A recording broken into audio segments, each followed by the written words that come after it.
예수님께서 부활하셨습니다. 할렐루야. 아멘. 오늘은 미국식으로 부활 인사를 한번 나누어 보도록 하겠습니다. 제가 알려드릴 텐데요. 제가 먼저 Christ is risen 이라고 얘기를 하면 여러분들께서 He is risen indeed, 예수님께서 부활하셨습니다 라고 얘기했을 때 그분께서 정말 부활하셨습니다 라고 우리 인사 한번 해보겠습니다. 네, 준비되셨나요? 네. Christ is risen. 네, 다시 한번 Christ is risen. 아멘.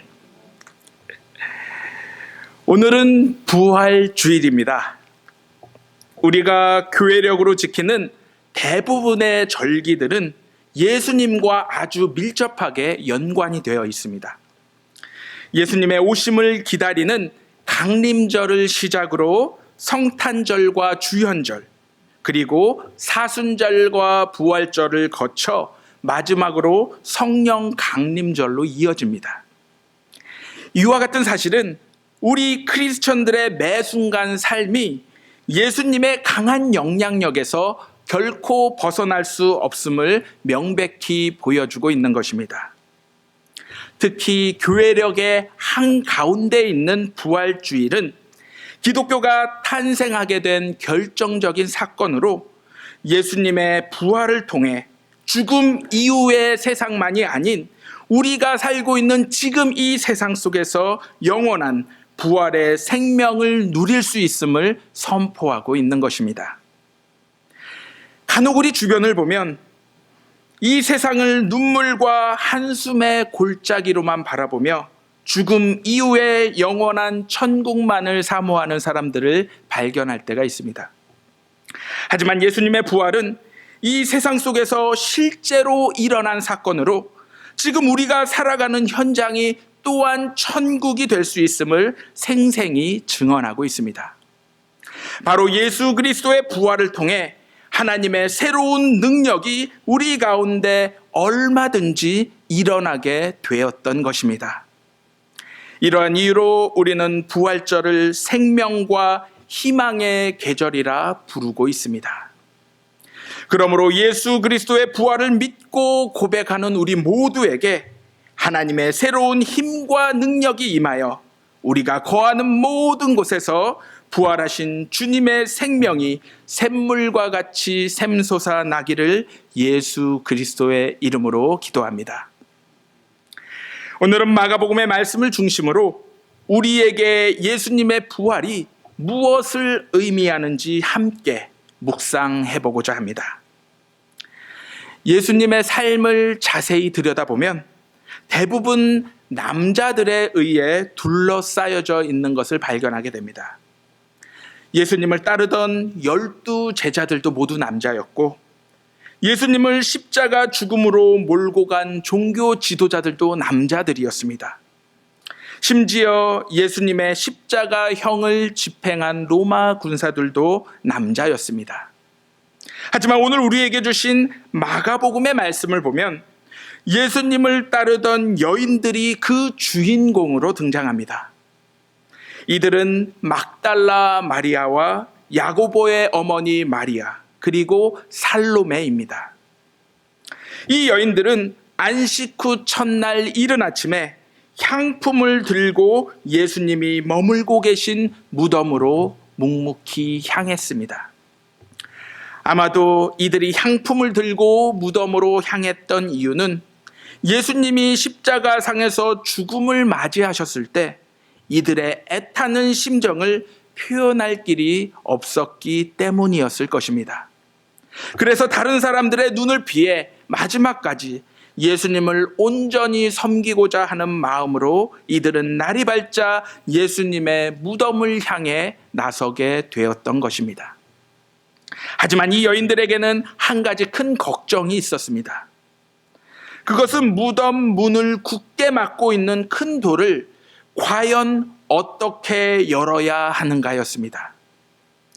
이러한 여인들의 걱정에는 하나님의 뜻과 방법을 구하는 자세가 아닌 그저 인간들의 현실적인 문제를 자기들의 힘과 능력으로 어떻게든 해결하고자 하는 모습이 담겨 있음을 우리는 발견하게 됩니다. 그런데 눈을 들어 예수님이 묻히신 무덤을 바라보니 이미 그 큰 돌덩이가 굴려져 있는 것을 보게 되었습니다.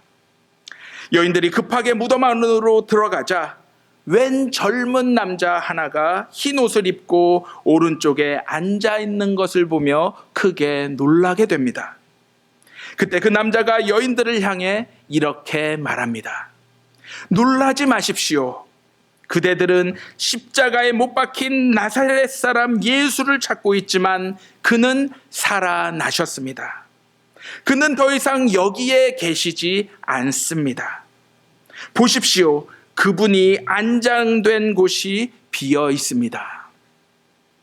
그러니 이제 여러분들은 가서 그의 제자들과 베드로에게 전하십시오. 부활하신 예수님은 그들보다 먼저 갈릴리로 가실 것이니 그분이 이전에 그들에게 말씀하신 대로 그들은 그곳에서 그분을 만날 것입니다. 하지만 여인들은 크게 놀란 나머지 무덤에서 뛰쳐나오게 되었습니다. 그 큰 두려움에 사로잡힌 여인들은 이 사실을 아무에게도 말하지 못했습니다. 그리고 마가복음의 말씀은 여기서 끝을 맺습니다. 물론 그 뒤에 예수님이 막달라 마리아와 제자들에게 나타나신 후 승천하신 이야기가 9절에서 20절까지 이어지고 있습니다. 하지만 많은 신학자들은 나중에 이 이야기가 추가된 것으로 보고 있습니다. 왜냐하면 몇몇 사본에는 이 이야기가 등장하지 않고 있으며 또한 이곳에 사용되어진 문체가 이전에 마가복음에 사용된 문체와 많이 다르기 때문입니다. 그렇다면 마가복음은 왜 여인들이 몹시 놀라 떨며 도망하고 두려워하는 모습으로 끝을 맺고 있는 것이겠습니까? 몇 달 전에 베이징에서 동계올림픽이 끝났습니다. 결승전에 우리가 응원하는 선수가 올라가게 되었을 때 우리는 떨리는 마음으로 그 경기를 보게 됩니다. 하지만 이미 순위가 정해지고 결과가 발표된 이후 우리가 그 경기를 다시금 리플레이로 보게 된다면 이전만큼 떨리거나 조마조마한 마음은 들지 않을 것입니다. 왜냐하면 우리는 이미 그 경기의 결과를 잘 알기 때문입니다. 이와 마찬가지로 마가복음의 말씀을 읽고 있는 사람들은 이미 예수님이 부활하신 사실을 너무나 잘 알고 있던 사람들이었습니다. 즉 마가복음은 예수님을 전혀 모르는 사람들을 위해 쓰여진 말씀이 아니라는 것입니다. 예수님을 자신의 구주로 고백하고 믿는 사람들이 앞으로 더욱 굳건한 믿음을 가지고 살아가도록 격려하기 위해 쓰여진 말씀인 것입니다. 이러한 사람들에게 오늘 말씀의 결론은 예수님이 너희에게 말씀하신 대로 죽은 자 가운데에서 부활하셨음을 상기시키며 다시 예수님의 말씀으로 돌아갈 것을 요청하고 있습니다.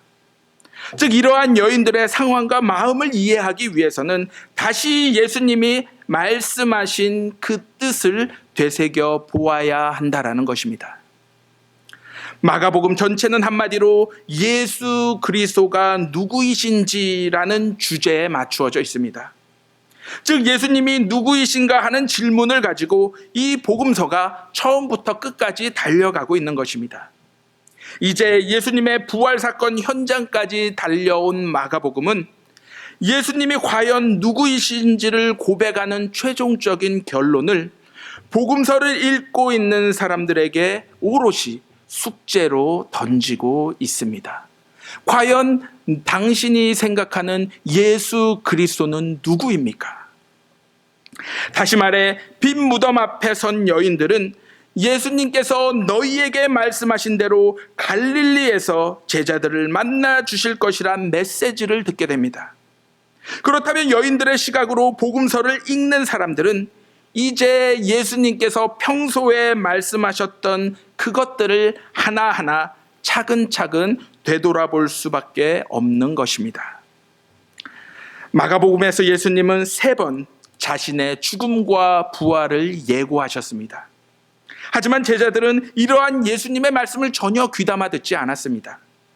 심지어 베드로는 이러한 예수님의 말씀에 대하여 항변했다라고 개역 개정 성경은 말씀합니다. 하지만 표준 세번역 성경을 보면 이 항변의 모습을 베드로가 예수님을 바짝 잡아당기고 그에게 강력히 항의했다라고 기록하고 있습니다. 다시 말해 베드로는 그러한 말을 다시는 하지 말라고 마치 예수님의 멱살을 잡으며 이야기를 했던 것입니다. 이러한 베드로의 모습에 대하여 예수님은 사탄아 내 뒤로 물러가라. 너는 하나님의 일을 생각지 않고 오직 사람의 일만을 생각하는구나 라고 꾸짖음을 듣게 되었습니다. 이후 예수님은 마가복음 9장과 10장에서 다시 자신의 순환과 죽음을 예고하셨습니다. 그뿐 아니라 부활도 예고하셨고 영광스러운 부활의 몸을 모세와 엘리야를 통해서 제자들에게 보여주시기까지 하셨던 것입니다. 바로 예수 그리스도의 부활은 하나님 나라가 권능으로 임하는 결정적인 사건으로서 이 시점부터 새로운 창조의 역사가 시작된다라는 것입니다. 그 나라는 유대인과 이방인, 남자와 여자, 그리고 자유인과 종의 구별이 없는 나라로서 성소의 휘장이 찢어짐으로 온전히 성취되었던 나라입니다. 또한 예수님이 십자가에서 돌아가신 후 이방인인 백부장의 고백을 통해 모든 사람들이 예수 그리스도를 하나님의 아들로 고백함으로써 구원을 받게 되는 새로운 세상이 열리게 되었던 것입니다. 이제 부활의 새 생명 가운데 거하는 사람들은 하나님이 다스리는 새로운 삶의 현장에서 새로운 모습을 하고 살아갈 수 있게 된 것입니다. 그러므로 오늘 미완으로 끝나버린 마가복음의 결론은 우리 모두에게 새로운 세상을 향해 나아갈 것을 강력히 요구하고 있습니다. 그것은 부활의 권능을 통해 새롭게 임한 하나님 나라에서 과연 우리는 어떠한 모습과 어떠한 자세로 살아가야 하는지 결단케 하고 있는 것입니다.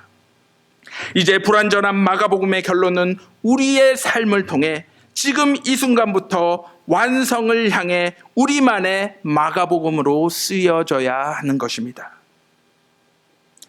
오늘 이 시간 예수 그리스도의 부활을 믿는 우리 모두에게 구원을 주시는 하나님의 능력이 우리의 삶에 임하기를 간절히 기도합니다.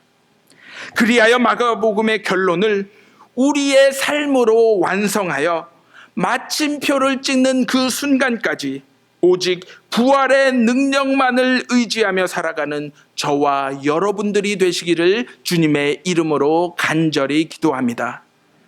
그리하여 마가복음이 우리에게 뿐만 아닌 하나님께 영광이 되며 마지막에 온전히 우리의 삶을 하나님 앞에 드릴 수 있는 저와 여러분들이 되시기를 예수 그리스도의 이름으로 간절히 기도합니다.